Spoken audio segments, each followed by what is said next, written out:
लेकिन उससे पहले मैं चाहता हूं आप जरा सुनिए तेजस्वी यादव की बात। आज तेजस्वी यादव उनसे पहले बोल रहे थे और उन्होंने कहा कि शेर होते हैं पिंजरे में, मतलब जितने लोगों को जेल में डाला ये सब शेर हैं और जवाब देगी देश की जनता। फिर उन्होंने मंच से एक गाना गाया, गाना सुनाया तेजस्वी यादव ने। तो पहले तेजस्वी यादव का ये गाना, फिर राहुल गांधी की बात। और आप लोगों ने गोविंदा का फिल्म का एक गाना सुना होगा कि तुम तो धोखेबाज हो, वादा करके भूल जाते हो। रोज रोज मोदी जी तुम ऐसा करोगे, रोज रोज मोदी जी तुम ऐसा करोगे, जनता जो रूठ गई तो हाथ मलोगे। अरे तुम तो धोखेबाज हो, वादा करके भाग जाते हो। देखिए अच्छा है, दिलचस्प हो गई राजनीति। अब जो है नेता लोग मंच से गाना भी गा रहे हैं। वो तो लगभग सुर में आने लगे थे, लय में तो आ ही गए थे लगभग। तेजस्वी यादव तुम तो धोखेबाज हो, वादा करके भूल जाते हो, नरेंद्र मोदी के लिए वो गाना गा रहे थे। बहरहाल अब थोड़ी सीरियस बात जो राहुल गांधी ने कहा, बड़ी गंभीर बात है।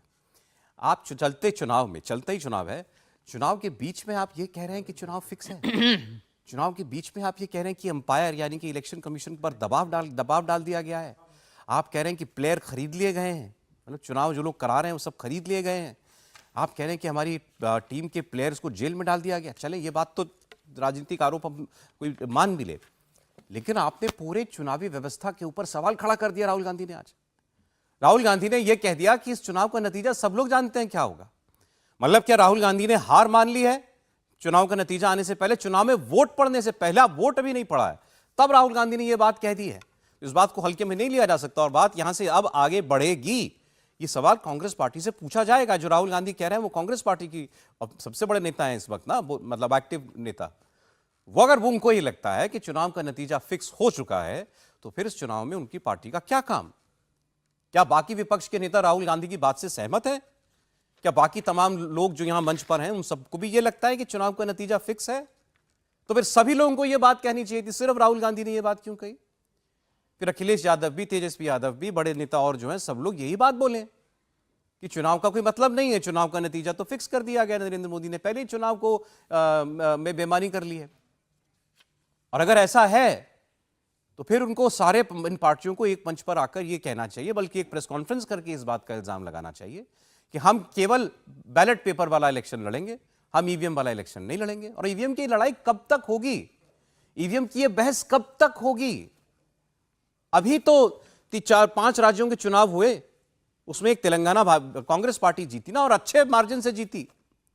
वो फिक्स नहीं था क्या इलेक्शन? कर्नाटक का इलेक्शन फिक्स नहीं था क्या उससे पहले? हिमाचल का इलेक्शन उससे पहले फिक्स नहीं था क्या? वहां ईवीएम से चुनाव नहीं हो रहे थे क्या? हाँ, फिर यह भी कह दिया जाता है कि अरे भाई चोर भी देख के चोरी करता है समझदारी से, थोड़ा थोड़ा छोड़ देता है, नहीं तो सब समझ जाएंगे कि इलेक्शन जो है खरीद लिया गया, इलेक्शन जो है बेईमानी कर लिया गया है।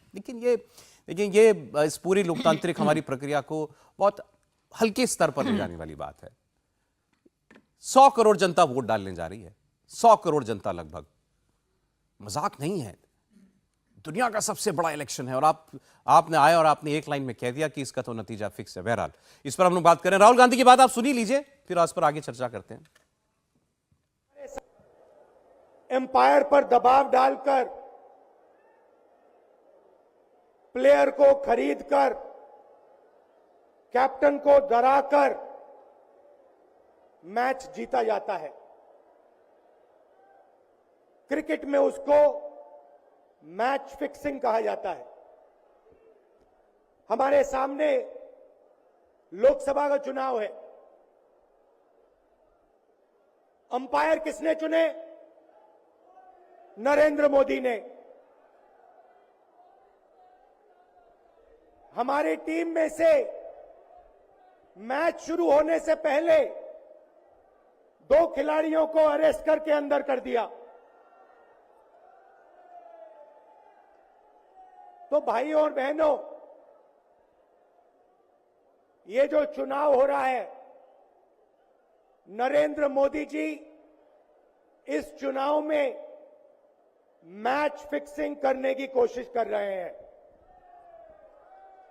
ये जो उनका 400 सीट का नारा है, ये बिना ईवीएम के,